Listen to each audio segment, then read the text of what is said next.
Hello, welcome, ladies and gentlemen. Welcome. This is Ben Keaton Talks, and I'm so delighted to be doing this. I've been thinking that all of us creative people are squirreled away, dealing with all this madness, and that it would be a really brilliant idea to do a series of talks with people who are really doing things in a new and fresh way, that they're approaching getting their creativity out there, maybe in ways that we hadn't thought of, or at least we don't know much about. And I thought this is a fantastic idea. We're all stuck at home, and you have to get that stuff out because, you know, it's good for you. It's good for your mental health, and it has the potential to earn an income for you that, of course, you might not be able to find otherwise. So I'm going to be doing this series, and it's going to be on a bunch of subjects. Where it's going to be about podcasting, crowdfunding, live streaming innovators, people who are doing things. Do you know, we've seen lots of live streaming, and this, of course, is one of those things. Some people have just such brilliant ways of approaching these things. Patreon, how to get funding for the work that you do. And so a whole stream of things which I think are going to be very exciting. Of course, I'm not doing it on my own here. I've got somebody to welcome online with us who's going to be helping me out through this. So let me just call you into the room here. There you go. Laura, how are you? I'm very good, thank you. How on earth are you? It's lovely to I'm really good. I'm really good. I'm so excited. This is the first time you and I have worked together. It is. What a baptism of fire, but a very lovely one with some very lovely, exciting authors. Too early to say, Laura. Too early to say. It might backfire. Listen, I'm excited about this because today we're going to be talking to people who've done self-publishing. And that's a whole bit of a minefield. Have you ever thought about publishing something for yourself? Are you published? No, actually, I did. I started writing a novel when I was quite sort of a reclusive young teenager about Cimeri, which is this Latin word that means ancient people living in eternal darkness, but never finished it. So maybe one day I will. I'll get the inspiration from these wonderful authors and actually get living in eternal darkness. Well, this might be the time. Maybe it was just lingering there as an idea. Who knows? Just waiting actually to tap into the world. Yeah, it might be that. Well, it's certainly now's the time for any ideas that are lingering around. But I was thinking to myself, you know, that most of us, I think, writers, directors, dancers, producers, so many people have something that they think to themselves, actually, that would make a good book or a good story. It would be a collection of works, poetry, whatever it might be. And sometimes we think, oh, a big, hefty book, you know, it might be that. But of course, people can produce really small publications nowadays. And of course, the ways of doing it are mad. Do you have friends who've published books? Yes, I do. I have a good friend from university, actually. He's done a trilogy. I think his third one's out. And he went through doing it on Amazon. Oh, how cool. That's brilliant. Well, this is fantastic because we have 3 authors with us that I'm going to bring in the room for us to talk to.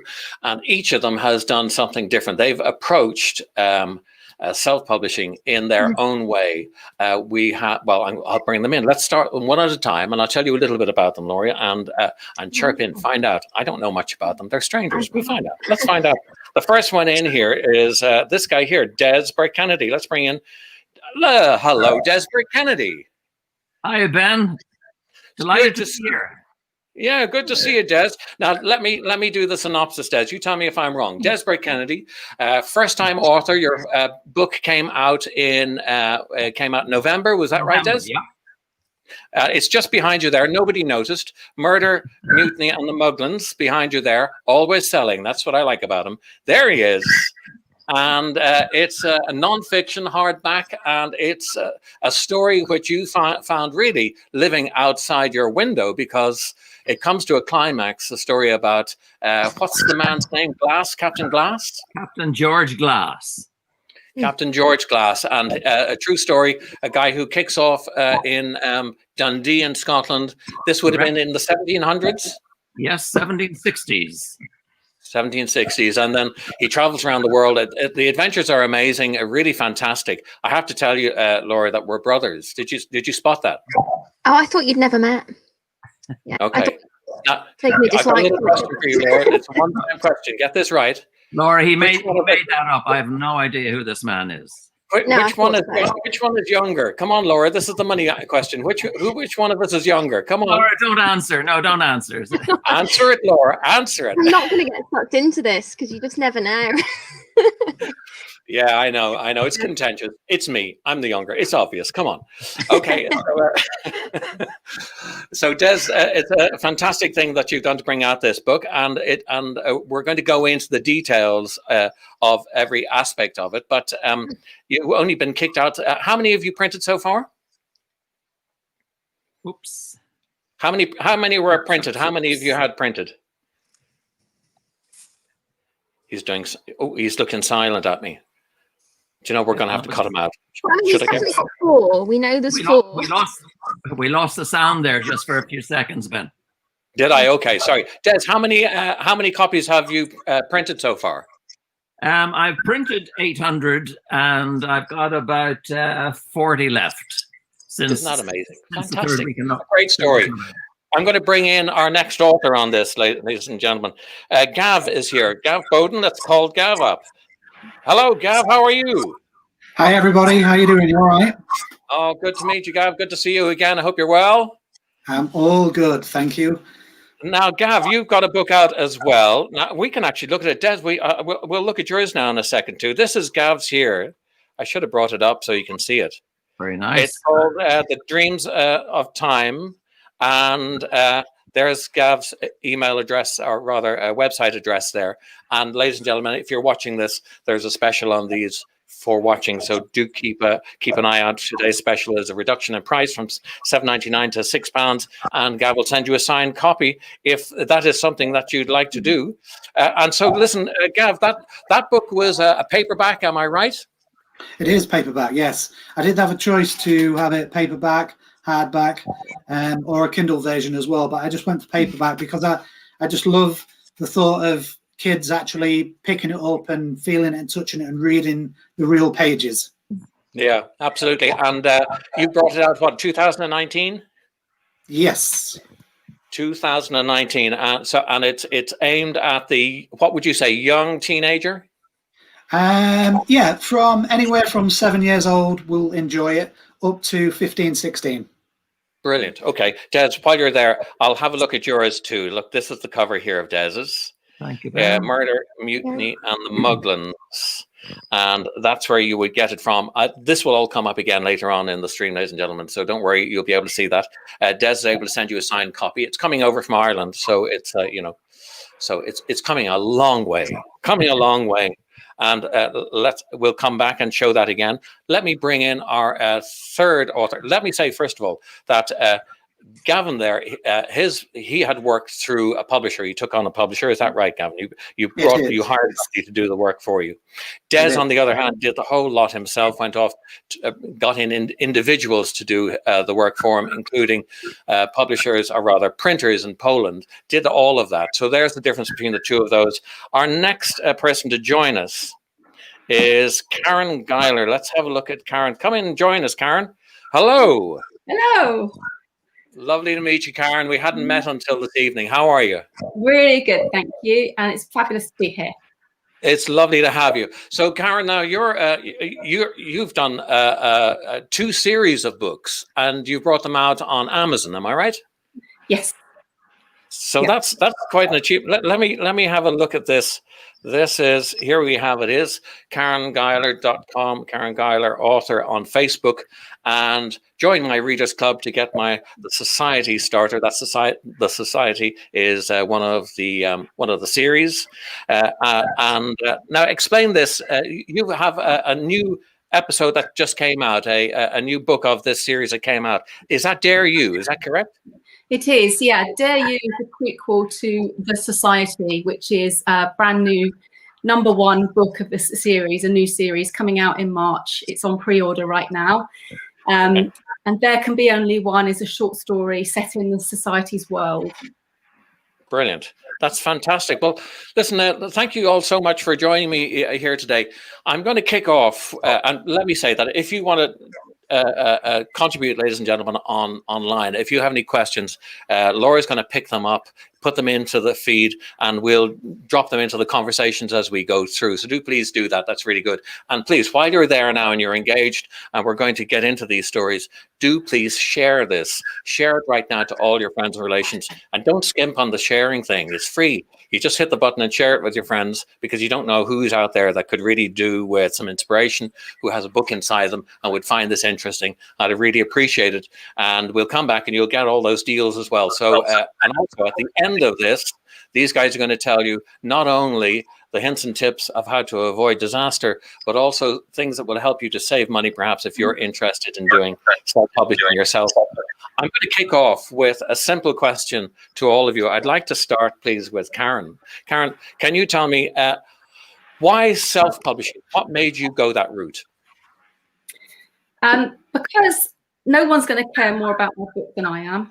And if you do publish independently, you have control over everything. So you get to choose your cover, you get to choose what you write, how you present it, how you bring it to market, how you market it, absolutely everything about it. You get to choose that. You have ultimate control. And because you're the one who cares the most about it, you're really passionate about it. So you work really hard for it. Not saying that publishers don't, but it's much easier if you actually driving that yourself, and you can see the results of that passion. And tell me, did you actually go the route yourself of the normal route of submitting and going through the normal hoopla of rejections and all of that? Did you do that? I did. I had an agent, and I had a book went to the Frankfurt Book Fair, my first book, the only. And everyone raved about it, but it's tiny things that trip you up in the trad world. The German publishers wouldn't take it until an English publisher had published it, because they didn't want to have to change any translation that they did. A lot of English publishers really liked it, but there was always that one thing: they've just taken on a book in that market, or there's somebody else that's just written a book like that. It's got the same twist as you, or that genre's not so hot anymore. We're not looking for those. So there's all little things. You know, you really have to have everything lined. All the traffic lights have to be green to get the trad deal. No, I agree. It's so I think it's so common in all of these things where they think that there is a market for something that's absolutely unique, and that's also, of course, a complete stonking lie, because also they want something that is unique to you. The readers read the same stories again and again. It's the voice of the author, really, isn't it? Do you think was that demoralizing? It was a heartbreaking roller coaster. When I got my agent, I cried the whole afternoon because I was so happy, because it's been such a dream of mine to be an author. And then I went through all of the rejection of that book, and okay, so that's not going anywhere. Having been told, oh, The Only's so brilliant, it's going to be a TV series, write sequel. I started writing the sequel, and that was a no-go, so I had to write something else. And then same thing, everybody loved it, but nobody would take it. Then I wrote another book. And at that point, I thought, what am I doing? This is 5 years of my life, and I keep being told no, no, no, no, no. And then a friend said to me, just put The Only up on Amazon and see what happens. Yeah. And the reviews speak for themselves, really. I think that's such a common thing, isn't it? Just being exhausted with it. Gavin, can I ask you, Gavin, the same question? What made you go to self-publish? Oh, shit. Beg your pardon, Gavin. I just locked you out. I'm learning this. It's electricity. It's very exciting. Gavin, well, tell me a bit about your experience. Why did you choose self-publishing? Because I didn't really know anything about publishing at all. I didn't know where to start. I didn't know how to format it. I didn't know how to get an ISBN number, even if you had to get an ISBN number. So I didn't know really where to start. And to be honest, I wasn't even really looking at publishing my story. I just wrote a story because it was a way of me escaping from a lot of things that were going on in my life at the time. And then I was speaking to an author at a publisher at a social event, and they were really interested in seeing my book, and they said how amazing it was, and that's how I kind of fell into it. But I didn't know anything about publishing. Gosh, okay, that's cool. How brave. And then jumping straight in. Des, tell me about yourself. What's your thoughts on this? Why did you decide on that route? Well, I'm not as brave as Karen, and I can't stand rejection. So I figured, having listened to a lot of people in the business, trying to get an agent, trying to get a publisher, there's no time scale involved in that. So I'm conscious of my own attention span. I was really keen to do it when I felt keen to do it. And I just knew if I waited 4 or 5 years for a publisher to come back to me, I'd lose interest. But the other thing I wanted to do was I wanted to learn as much as I possibly could about the whole business. And the reason for that was, I guess at the end of the day, you'd like to cover your costs or maybe even make a bit of profit on your whole transaction. And you can't do that unless you understand the costs of the individual steps along the way. So self-publishing, it's been a fascinating adventure. I did it in about a year, but my goodness, I couldn't write a list that's been so long now, the things I've learned in that way, which I never would have learned if I went straight to a publisher. Well, it's an amazing thing to do it, I think. You took on the entire thing yourself. So we'll start with you, Des. Tell us, give us a brief synopsis of your route through the self-publishing thing. How did you start off? Okay, Ben, go right back to the beginning. I have a little leaflet here in front of me. It's a small little thing. And it's got about 8 or 10 pages in it. And it's the notes that were given by a man called Padraig Laffan after a lecture he gave in 1987. I came across that and I thought, what a fabulous story. But it's just an outline and notes. So over the years, I was collecting little bits and pieces without putting too much time into it. And then decided, when we're coming to the middle end of last year, to put all of this together.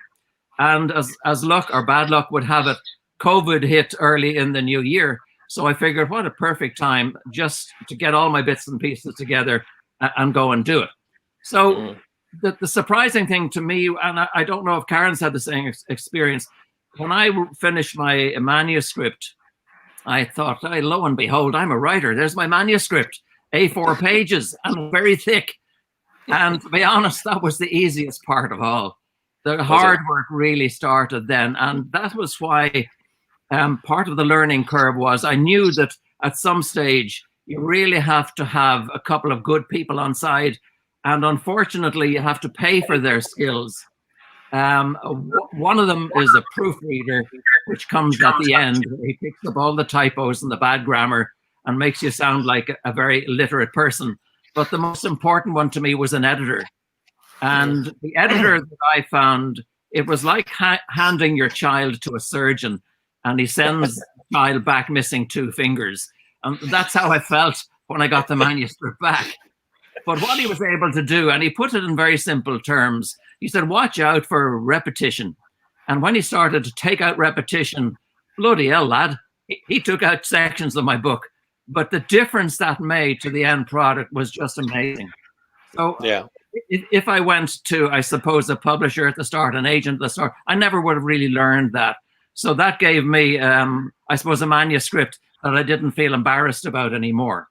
That was the start. Well, I just go on the next few leaps because it's a short story. Once you've got a manuscript and you've been through the details I've just mentioned, then you got to figure out, I suppose, how are you ever going to sell 1 copy of something? And I decided what I wanted to do was, since I'm starting at the beginning and learning as I go, I want to produce a hardback with a glossy cover, with a ribbon inside, with a font that I really like. And I have a hang up about fonts. When I pick up a book in a store and the font is too small, I won't buy it. I don't care how good the story is. And also the paper. And I found a guy who is a semi-retired old world printer who moved all the way into high technology. And he knows all about layouts, papers, etc. And it made such a difference. So what I wanted to do then was, when you pick up the book and you touch the pages and you look at the font, it just feels kind of quality. Yeah. So that got me locked onto a hardback, which I knew I couldn't do really in a paperback. So I said, I'll do the paperback later, get the hardback out first. So then I started to look for printers and printer costs.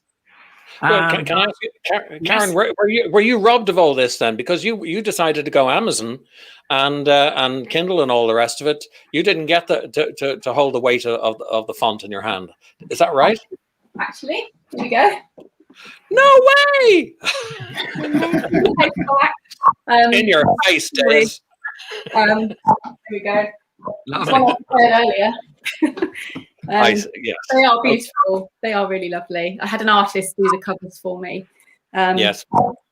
So yes, That's and it's brilliant. such a special moment, isn't it, Des, when you actually hold it in your hand? Absolutely. Absolutely. I go to bed like this. I know. He sent me one. I think it was soiled. He sent me a copy of it. I'm not sure about it. I think he'd had it for a while. Can I ask you? Tell me a little bit about the process. You decided to avoid all the hard labor that Des went for, and you decided to look for a company that was going to take care of this for you. Tell me a bit about that. Why did you make that choice, and what was that relationship like?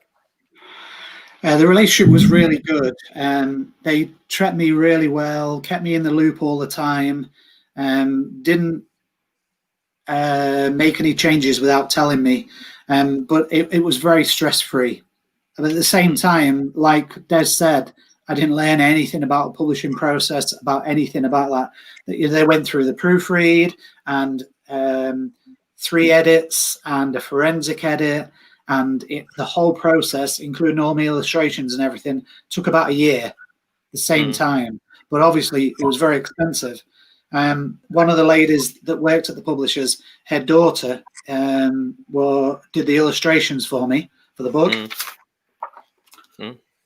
There you go. And the illustrations on each chapter. I have just an illustration of the chapter on the chapter. And she was really good. Okay. And how do you think it was a good investment doing it that way?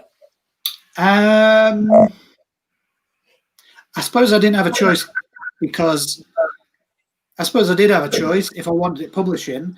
I was always busy at work and didn't have the time to do all the footwork and have a look into the procedure.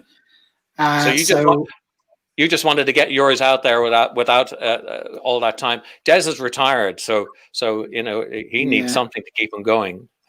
One Ben, thing that I would very like Ben. That word sounds very like retarded. So, there must be more. It's my accent, Des. Sorry, it's the Irish accent. Sorry. I think we all know something is going at the moment, though. And one thing that I did think I was going to get from it more than I felt once I'd paid for the books and had the books, when I'd collected them, I felt as though I was left on my own a little. Although my job is sales and marketing, this is completely different. It is really, is it? Okay. Yeah. Why is that? Is that because you've got an emotional connection to the product? Maybe. I didn't realize until I had the books in my hand and I started marketing and selling the books, how many children's books are being released every day, and how important it is that you've got to stand out some way. You've got to find your niche. And I didn't really consider, when I was writing the story, I didn't really consider the demographic or how big it should be or illustrations or anything like that, because publishing really wasn't on my mind when I was writing it. That's interesting. So Des discovered some of that, I guess, on your route through, didn't you, Des? But Gavin, you only learned that at the end when you had it. Yeah, my next book, because my book is part of a series of 5. I'm almost finished with my second. It's taken me a long time. I've done hardly any writing this year, but I will self-publish. Brilliant. I see. And Karen, tell me a little bit about, okay, so Amazon now is a huge monster of a company, and we all know that frankly, I don't know very much about the publishing through Amazon. I know that you email in your manuscript and then you're famous, but is there something in between those two things? A little bit of hard work. Yeah, a bit of banging your head on the desk sometimes when the tech doesn't quite work. How do they go about it? What's the process? It's very simple. It's very seamless. They want you to be successful. Obviously, they do. It's a very good interface for people to have an ebook through. They also do publish books. These are done through Amazon, these three. With this series, I went straight to Amazon with the ebook, and then eventually I brought out paperback. With my next series, the one that's launching properly in March, I'm going to Amazon for the ebook into what they call Kindle Select, Kindle Unlimited, which is where your ebook is only available from Amazon. And then people can borrow it from a library, and you get paid royalties on any page reads as well as any sales. But with the paperback this time, I'm going wide. So I'm going with an ebook paperback distributor who will get my books, or actually these books are in the libraries in Milton Keynes, but paperbacks you can go wherever you like, and I will do audiobooks as well, and they will be distributed through another company worldwide. And I might look at hardback. They are pretty, aren't they? Is that because all of that is connected within Amazon, or is some of that outside, like the audiobook, for example? Is that also a connection with Amazon? Amazon have Audible, the audiobook company, and you can put your ebook, audiobooks even, with Amazon, but you do have a long lock-in period. So I'm quite keen to tap into the markets of the world where Amazon isn't, the ecosystem isn't prevalent there, and going forward, looking at the way sort of the technology is expanding, audiobooks are becoming absolutely enormous. Lots of countries have overtaken print books and paper books. So I want to be available in all of the countries that I can be, rather than just the countries where Amazon has a presence. Okay, well, so looking back at the way that you approach this, Karen, what do you think that the method that you chose is the best method for you? Is that what you're going to continue using? Absolutely. The mainstay of my publishing will be through Amazon for ebooks, and in the Kindle Unlimited, so that people can get them and read them. You know, if they don't like them, they don't have to keep reading, and it's like a borrow thing. So they don't have they pay a subscription per month, and they can borrow however many books they can read in that month. So what's the top thing that you think? What's the top benefit of being with Amazon? Is it just relieving you of a lot of concerns, or is it reaching the biggest audience? What do you think is the best benefit of it? I think it's the ease of reaching a big audience for ebooks, certainly. Going wide, as in going into lots of different companies throughout the world. So if you go with a book distributor, and they get you into Apple Books and Kobo and Barnes and Noble and all of these other stores, it's a lot harder. It takes a lot longer to build an audience. So Amazon is certainly the main driver of ebook traffic sales. Is there any aspect of Des or Gav's process that you envy? Shiny hardback, I really like that. The ease of handing it all over to somebody and saying, hey, you do that while I'm over here writing, I like that. It is harder doing it all yourself, but it is so much more satisfying when you've done it and you've got the tech to work and your website looks great and all of the integrations are working. That's brilliant. That's really cool. But you do have to take time away from the writing. You have to understand it's a business. You have to do the entrepreneurship as well as the writing, when the brain really wants to do the writing. Would you, Gav, would you agree that the promotion far exceeds the writing process in terms of effort? Oh yeah, definitely. What was the thing? What's the biggest thing that your method of selling the most? What was the most successful way of selling your book? I did well on Facebook, and I also did well at book. I did well at my book launches. So I had 3 book launches in different places, and they did well. And I also went to fairs and sold books as well. And well, then you get an opportunity to meet the reader as well. That must be pretty cool. Oh yeah, I love that. That was really good. Yeah.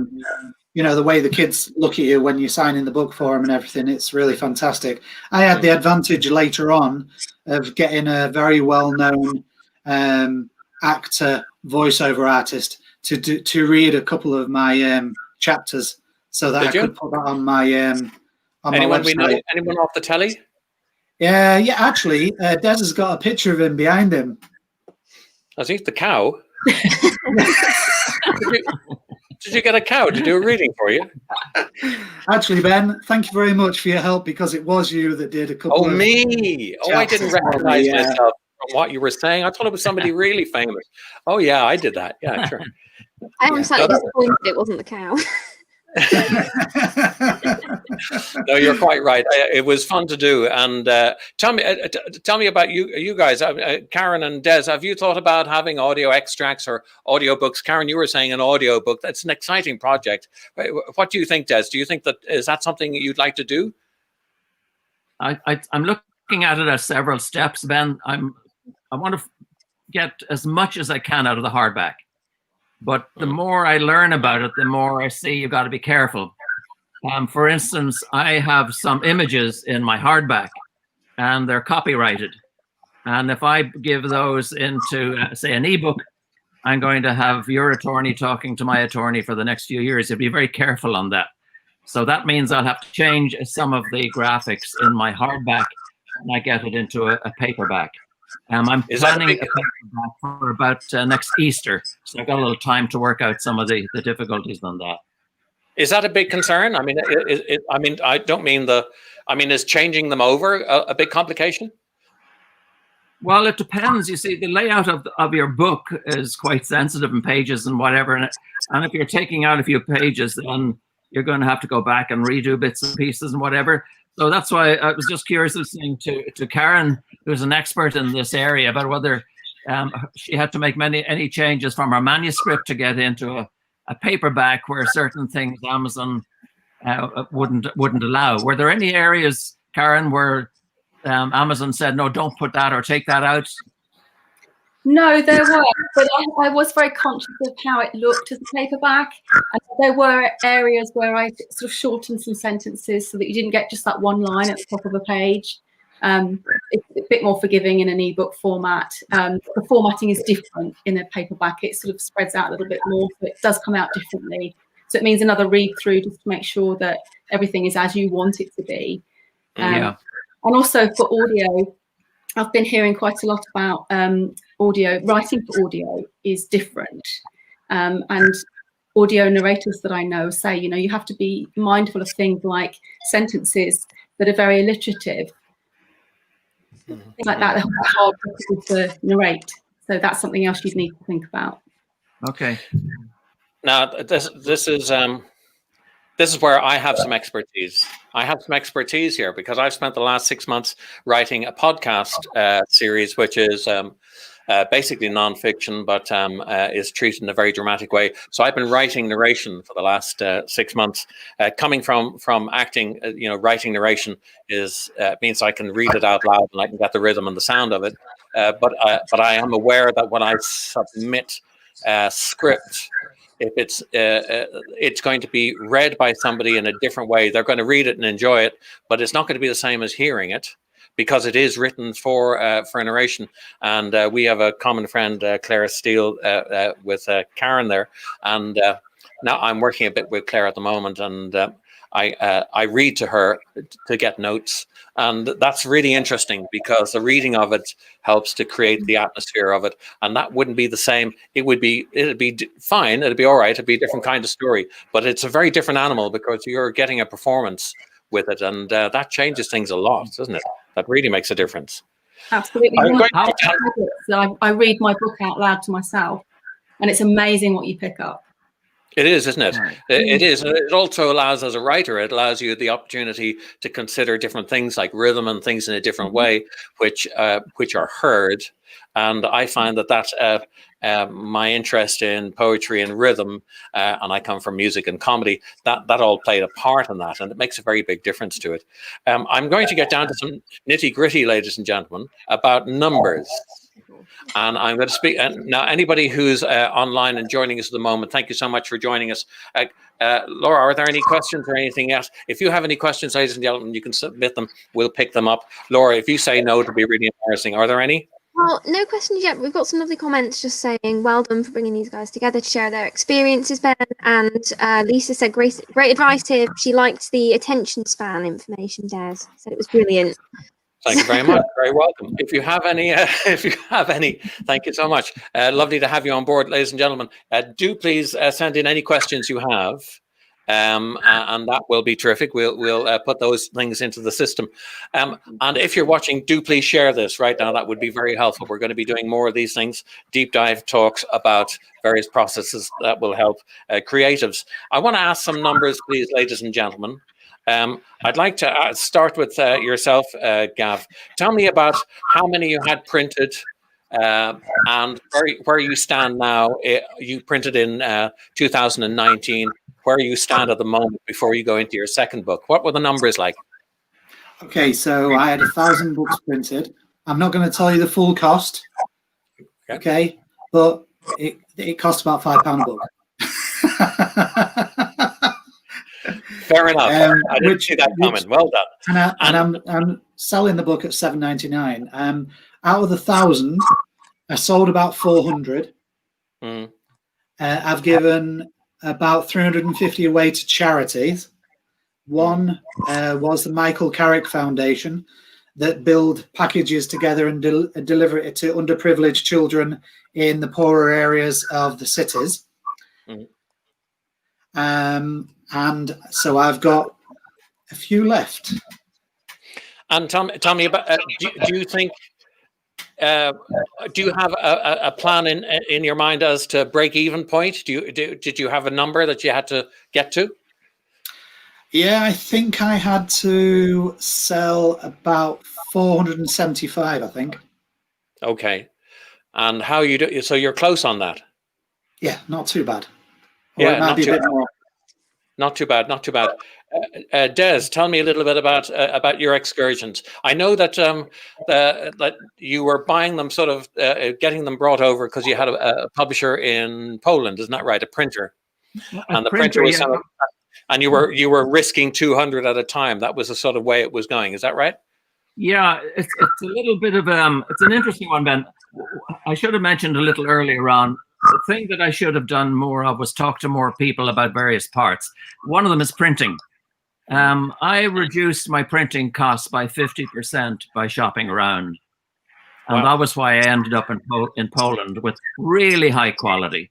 There's a little time delay since a thing called Brexit was invented, where trucks coming through the UK now, you can add like 3-4 weeks sometimes to a delivery. So that changed my whole pattern. So I was fairly safe on 200 at a time, but I only started this in November. So I'm a child. I'm only 6 weeks old. But in that short time, I've had 800 delivered, and I think I've got maybe 30 or 40 left.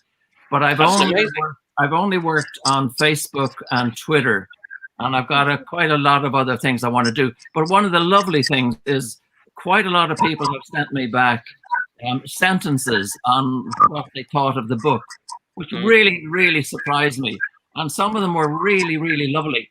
Things that I hadn't thought of before, that I didn't put in by design, but they just seemed to click with people. What I wanted to do, just a little background, I wanted people to feel emotional about my hero character.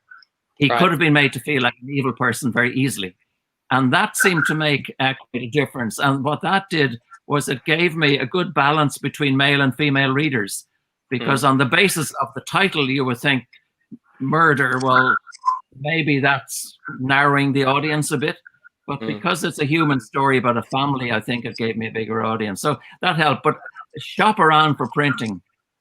I was amazed. In fact, I found my printer through a very, very helpful historian publisher here in Dublin, who very kindly gave me the details, gave me the address. Otherwise, my printing costs would have been double. Now that made a big difference to the bottom line. Also, some people in your book were executed, and you can see from your house where that happened. So that's a nice. It's actually brought the value of his house down. It hasn't done that. It was a long time ago. We tend to be historically correct. They were already dead when they were hung on an island right in front of my house. Were The they bodies already were dead? That's cheating. It's a fascinating era. If we've got another 2 hours, I'll talk about the late 1700s. But we have no idea. We have no idea how lucky we are. The cruelty and the hardship and the penalties on everything you did in life, there was a downside. Life expectancy was only 40. And when you did something wrong, you paid a big price. So I tried to get to understand that. And it all ended up with 2 bodies hanging on the little rock in front of my house, which is right there. There's an island in front of my house, and I live on the hill at the back. So it's outside my bedroom window. But also, I suppose that because it's a local history story, it means that there is going to be sales for you locally, because you've done incredibly well in a newsagents really within your town. Yeah. Yeah, I mean that's such a big boost compared to anybody else who would write a book. If you're writing something and there is a locality there that people can invest in, that makes such a big difference. I had another thing where I was lucky in, Ben. I was involved in a sport, and as a hobby, I did all their press releases for 15 years. And that took me to 47 different events around the world. And at all of those, I built up a base of pals and friends and whatever. And I made sure they all saw the book was coming out. So it's actually, my sales are now in 13 countries as of today. And one book is stuck in a box trying to get into Barbados, because they're not allowing any boxes into Barbados in case they're attached to a COVID virus. Yeah, I can understand. Tell me about yourself, Karen. Tell me about how this works financially and the numbers. You're obviously kept up to date with Amazon on terms of digital sales and all the rest of it. How does it actually work? So Amazon sends you a report every month of what your royalties are, and they pay every month. So you kind of have a little gap between sales and royalties coming in, but they pay much more quickly than traditional publishers. The cost of getting your work out there can be as low as nothing, because it costs nothing to put your book on Amazon. My paperbacks print on demand, so I don't have any stock. People just order them off Amazon, and then the book is printed to demand and shipped to them directly by Amazon, so I don't get involved in any of that side, which is rather lovely. So left for me to think about. The marketing, I just gave myself up to do proper advertising on these books last year in February. And then obviously the pandemic hit, and all of the advertisers said you cannot advertise anything that has the word pandemic in it. And the only is post-flu pandemic, dystopian future. So I couldn't advertise any of them, which was a bit sad. But they actually tick along quite nicely, which was quite surprising. And people really seem to love them, which is really lovely.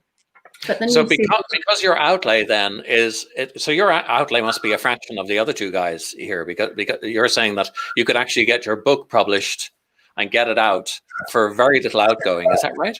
It is, absolutely. You owe it to yourself to have a polished product. So you owe it to yourself to have it well edited, and also to have a lovely cover on it. A cover that somebody's going to find attractive enough to click on, because there is a lot of competition. But that can be, yourself having a bash at, if you're good at graphic design, you can have a bash at it.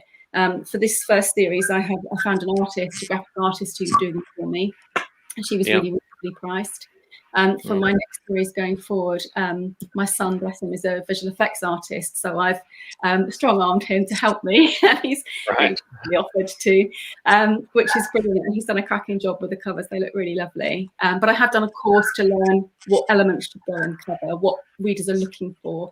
I've done a lot of courses since I first published, so that's a cost, obviously, continuing professional development, but learning is brilliant. You're refining your product, you're honing your knowledge, you're getting to reach the people you want to reach. That's a plus, really. Plus, I am a sucker for a good course. So, brilliant. And Des, what you have a question? Yeah, please, Karen. When you have your paperback, and let's say you want to do your own book launch in your library down the road, can you get a special deal where you can buy the paperbacks from Amazon for that? How does that work? Yeah, you can buy author copies and they are at a much reduced price than the list price. You can, with the Amazon published books, the actual physical hard copies, that's what you do. You order author copies, but they don't go towards your ratings and rankings, obviously. I'm going to be using Ingram Spark for the next series, and you can order a book in Waterstones, and Waterstones can get it from Ingram Spark, where they can't get it from Amazon, or they won't get it from Amazon because of the discounting. So libraries and all over the world can order directly from Ingram Spark. Amazing. That's amazing. Okay. It strikes me that what do you think, Laura? It's an amazing thing. Amazon seems an incredible approach, given Brexit is a poo fest for us here. The other day, my son was ordering some stickers for his company, and they came in an A4 envelope. They cost about £180. They weren't particularly cheap, but it was an A4 padded envelope. And for the first time, he had to pay an import duty on it, and the import duty was £50. Yeah. I've been hearing a lot of stories of even small packages hitting like £60 just out of nowhere. I mean, that's the end of, he said, well, obviously I'm going to order from China now, and it's going to cost, there'll be an import duty, but I'll get 10,000 instead of 2, which is what he was doing before. But it must appeal to yourself, Des and Gav, the notion of being able to release something on Amazon if the outgoing is going to be so much less. What do you think, Gav? Well, it definitely makes you think. Obviously, I'm the loser out of everybody on here, and I'll take it as a learning curve. Do you think that? Is that really what you think from what you've heard? Financially, yes. But I didn't publish the book. I didn't get the book published to make money. I didn't think I was ever going to make money. It would have been nice to break even. It was really just to get that feeling that I've got something out there and in children's hands. And all the comments and reviews that I've had have been amazing, which is such a feel-good factor. It's so good. I love that. You were saying before, and I know we talked about this together, that you were going through some life changes. You bring out a book, and I can understand. I think for anybody, the response from public is incredibly encouraging. I suppose it must be doubly so if you're moving on in your life and you want something there. You were getting that from the public as well, weren't you? Yeah, definitely. Yeah. Makes a big difference. What about yourself, Des? Are you intrigued by the Amazon thing? Sorry? Yeah, definitely. As I said, I want to get as much as I can out of the hardback, and I'm still learning. And just tonight, even listening to Karen, you pick up things along the way. So I want to get to the paperback probably around Easter time and see where we go from there. But I'm just, excuse me, a little concerned at the moment about copyright and whatever, because you've got to be a bit careful on that. And of course, it's a different ISBN, so you're kind of starting off with a new book almost. And I'll check that out over the coming week. Okay, ladies and gentlemen, I'm going to ask you some of the big questions before we round out here. The biggest one is going to be, they will start off with, what do you think that you wish you knew before you got into self-publishing? Des, what do you wish you'd known? Well, I kind of wish it's something I should have done rather than known. I wish I spoke to more people who were experts in particular areas. For instance, my hero was involved in a ship in the Canaries. And I have a good friend who has a yacht moored permanently in La Gomera, which is an island close to the Canaries. And I was only talking to him about my book, which he was interested in afterwards. And he was telling me things from a sailor's viewpoint about what to expect while sailing in that area, which would have really helped to add a little more interesting detail when I was writing. So my first thing is, I think if you're mentioning or talking about people with any discipline in your book, I'd say find somebody with that discipline and talk to them. I think that would make quite a difference. That's really my only regret. Mhm. And what about yourself, Karen? What's your feeling about what you wish you'd known if you when you were kicking off all this? I wish I'd understood how the independent publishing model worked to start with, so that I would have gone there first. And I wish I'd known how Kindle would explode. Yeah, that's those two things. And for you, has the Kindle thing really been a game changer? Absolutely.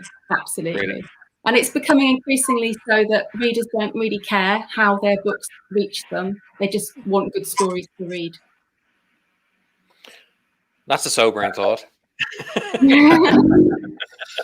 hell with paper. I just want to read a story, Des. What's your problem? You can ask Karen, the return that you get on Kindle, is it very small? Do you need big numbers for any financial gain on that?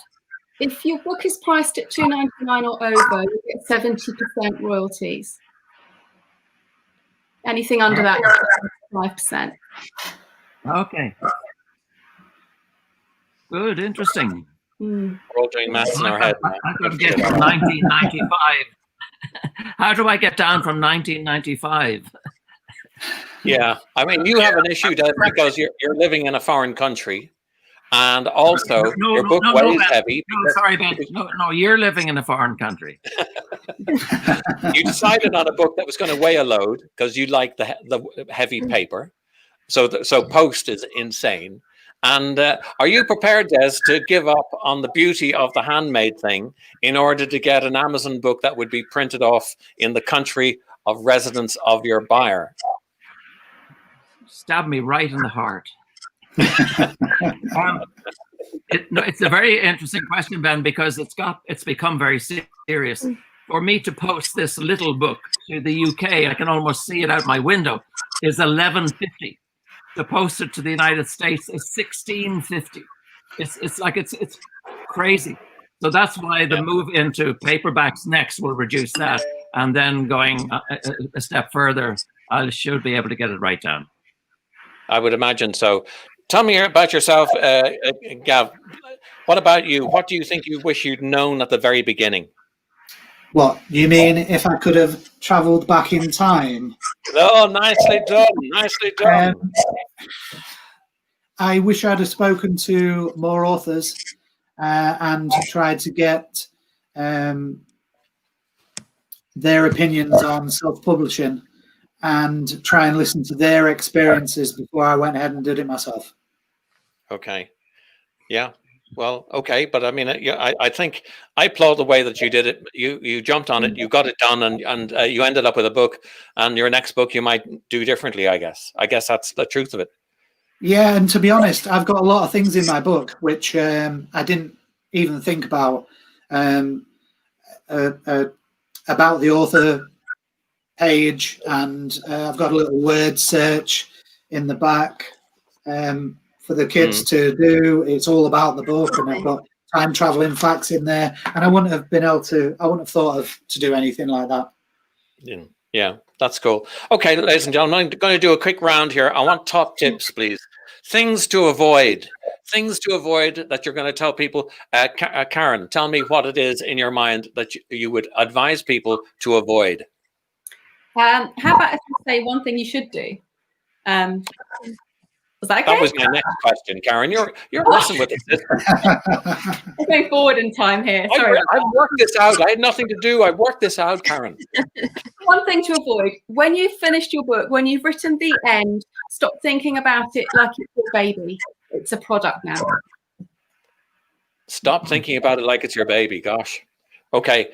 That's not so easy to do, is it? No, Des looks crestfallen at that. I know. And also, of course, as you say, Des, once you get an editor in and you get all those people in to help you, in inverted commas, it also feels like you're butchering somebody you love, doesn't it? Exactly. Yeah. I think that's quite a very good point, Karen. It's a very good point. But I think also it's relevant when it comes to getting payback. I think unless you really work on things like printing cost and postage, etc., etc. I mean, I can redo my book slightly lighter, and it will just get below the next postage level. little things like that you don't think of in the early stages.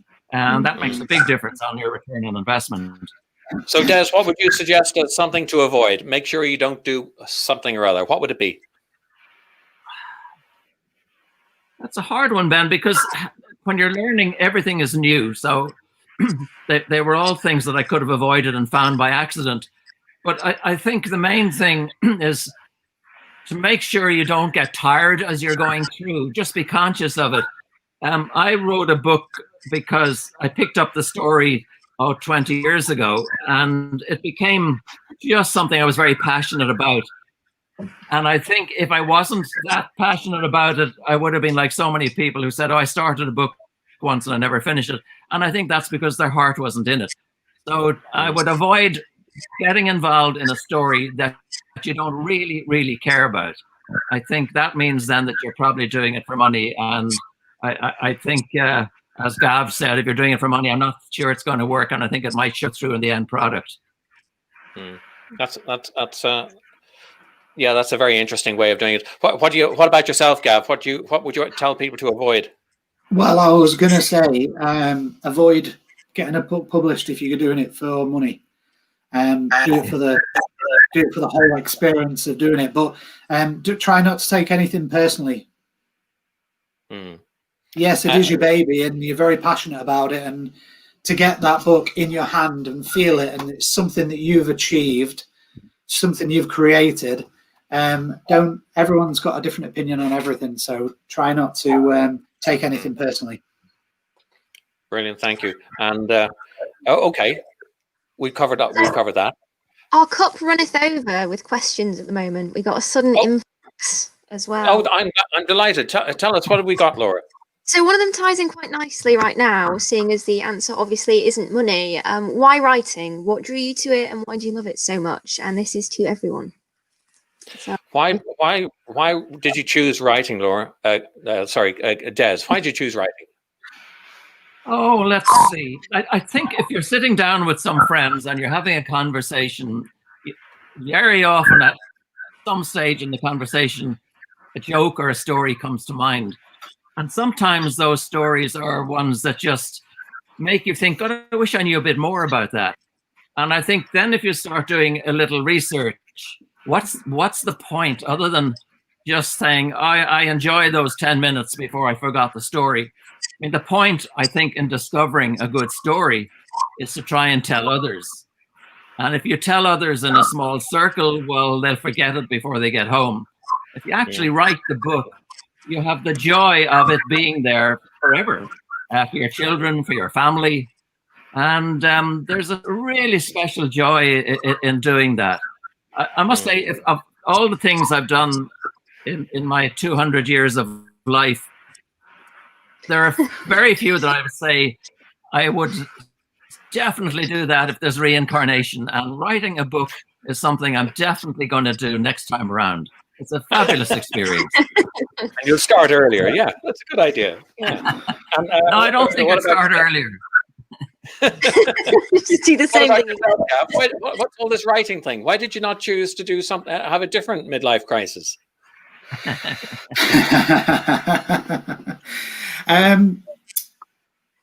When I was a kid, I used to love writing poems and love writing short stories.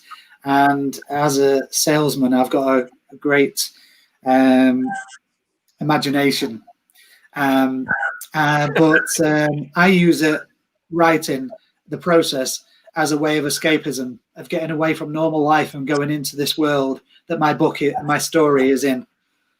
And it really helps me. Yeah. Yeah. What about yourself, Karen? Why write? I've always been a reader, always a complete nerd, always had a book under my arm when I was little. And then, as Gav just said, used to write in exercise books, and in the back of my books, I'd write start stories. Always loved writing. Life happened, got in the way, and then I had time and space in my head, and I thought, right, now's the time to do it. So many stories, so many ideas. I just love getting caught up in characters' worlds and thinking, okay, how can I really put something special on the page, write characters that readers will really love, worlds that are really inviting, and plots that are really twisty. Just love it, absolutely love all of it. Brilliant. And Laura, and what else we got in questions? Have we got anybody else? We do. We've got a few, and it segues very well into the next one we've got from Lisa, actually, who's asked everyone again, how do you decide what makes our stories interesting for others to read? So both you and Des and Karen kind of talked, and even with escapism, you did, Gavin, like why you think they're interesting for people to read. Is there anything particular that you think helps you choose what to take forward for you? It's a little bit different for my book, because I didn't write the book to be a book. It was just a story that I wrote that a few people around me read, and they really enjoyed it. And they said, you really should make this into a book. And it wasn't until I met a publisher that I decided on actually launching it to the world. Mm. Mm-hmm. And that was the main thing for you, was that you'd found something that really intrigued you. What about yourself, Karen? I love to put characters in really difficult situations and think, okay, what would this person do? How would this person get out of that? And looking at different themes as well, so that it kind of makes me think, what would I do if I was in that situation? And when my daughter's come in and when I've been working, and she says to me, oh my goodness, what's happened? Are you all right? And I'm sat here crying. I'm like, no, it's fine. It's just a really bad scene. It's fine. It's fine. So if I don't make myself cry, if I don't make myself laugh, how are the readers going to do that? They're going to really feel those emotions on the page. Brilliant. Wonderful. What else have you got there? Laura, have you got anything else for us? We've got two questions from Connor. First question is, Karen, how do you stay so cool? Which I think he's come straight in after as well. Karen, you don't need to answer that. You don't need to answer that. Why would I aim at Karen? Karen, take it easy. And the other question was? He says, serious question though, best cure for writers or creative block? Gosh. Can I go with that? Yeah. Go on. Well, if you think you're blocked, you're not blocked. You're just not got enough input. So walk away from the words, go for a walk in nature, listen to a podcast, listen to some music, watch a film, read a book, dance like nobody's watching.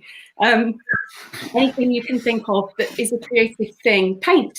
Well, have a shower. Having a shower is the best thing. When you're in the shower, the words just come and you don't even realise, because you're not thinking about it, not stressing. Quite often I'll tidy up the airing cupboard. That's pairing socks, amazing thing, because suddenly plots happen. Yeah. Gav, did you ever get writer's block along the way?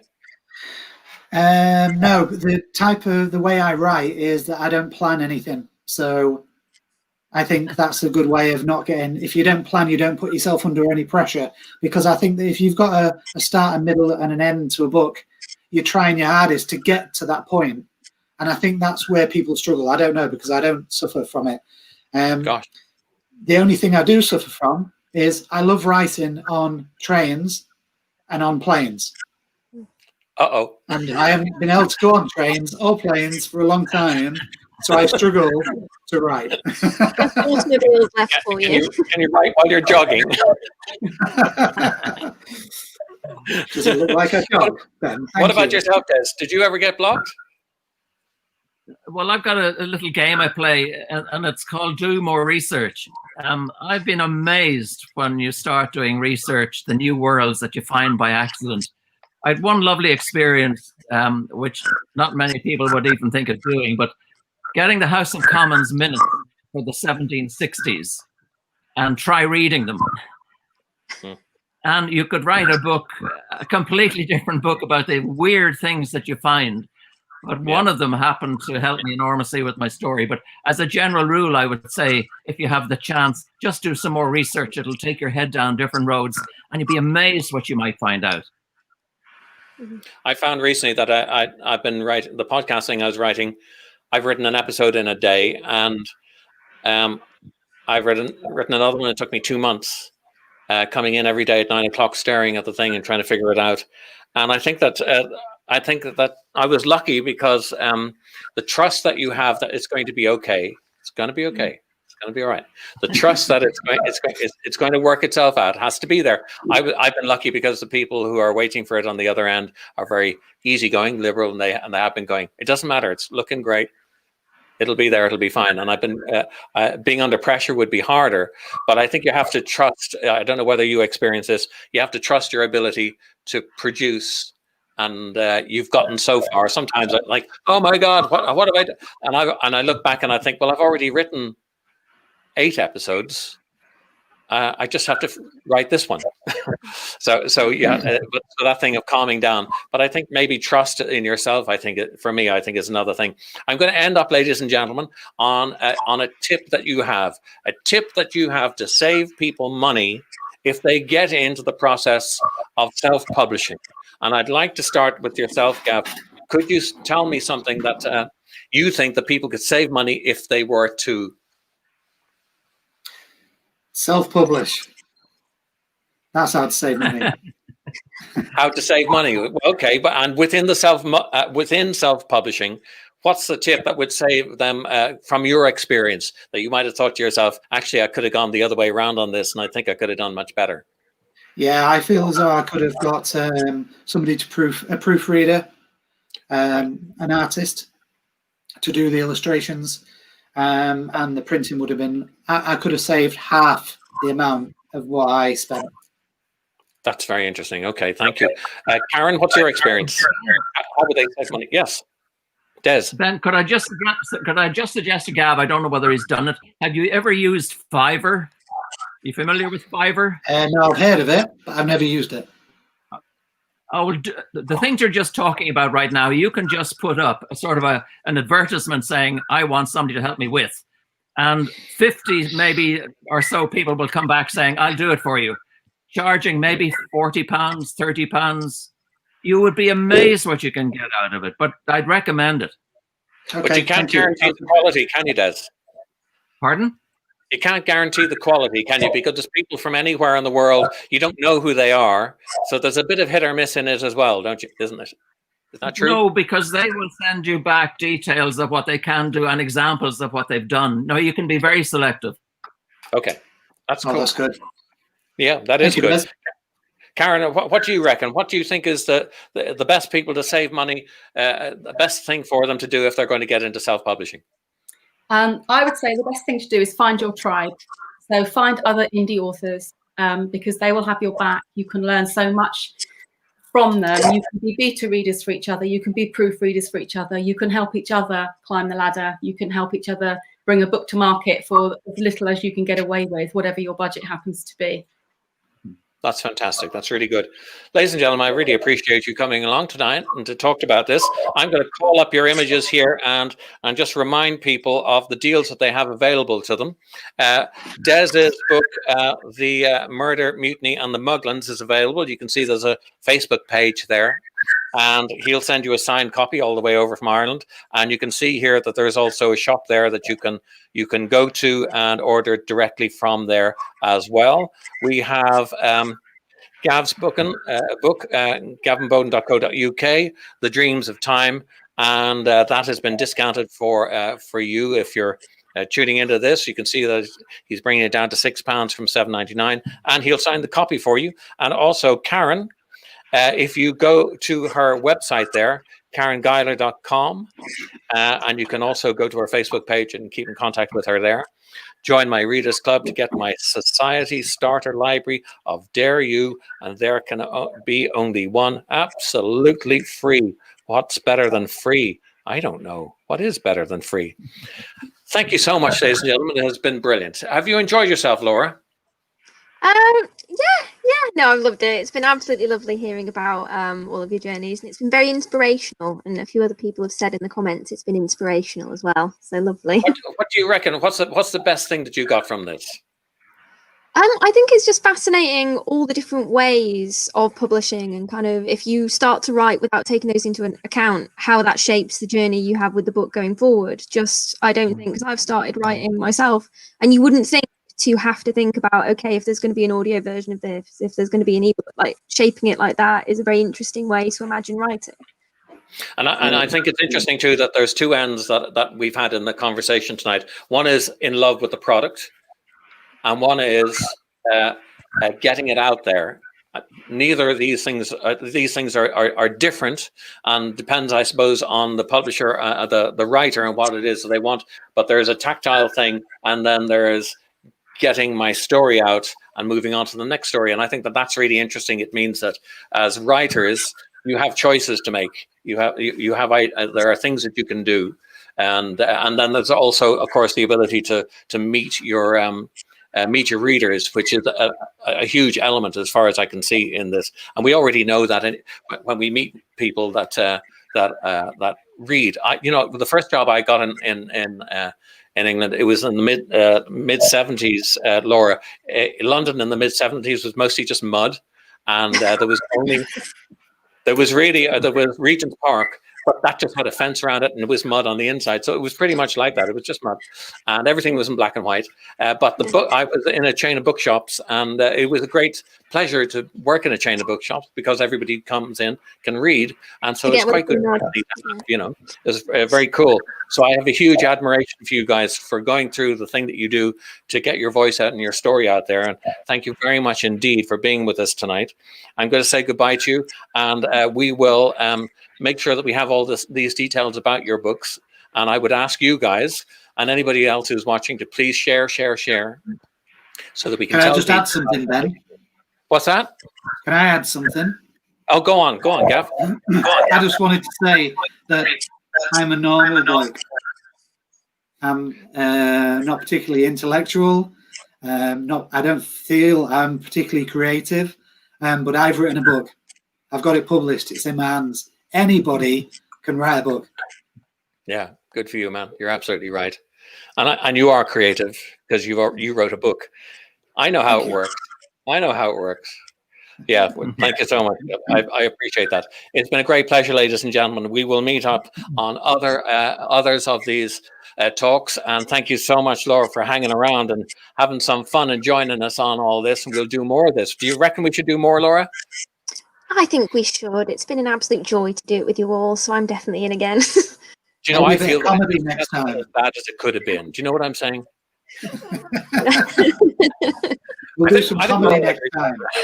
Yeah, we'll get the cow in to narrate it next time. Okay, guys, we'll catch you again soon. I'm going to end our broadcast. Thank you very much, ladies and gentlemen, for tuning in. Bye now. Thanks, Ben. Cheers. Thank you, Ben.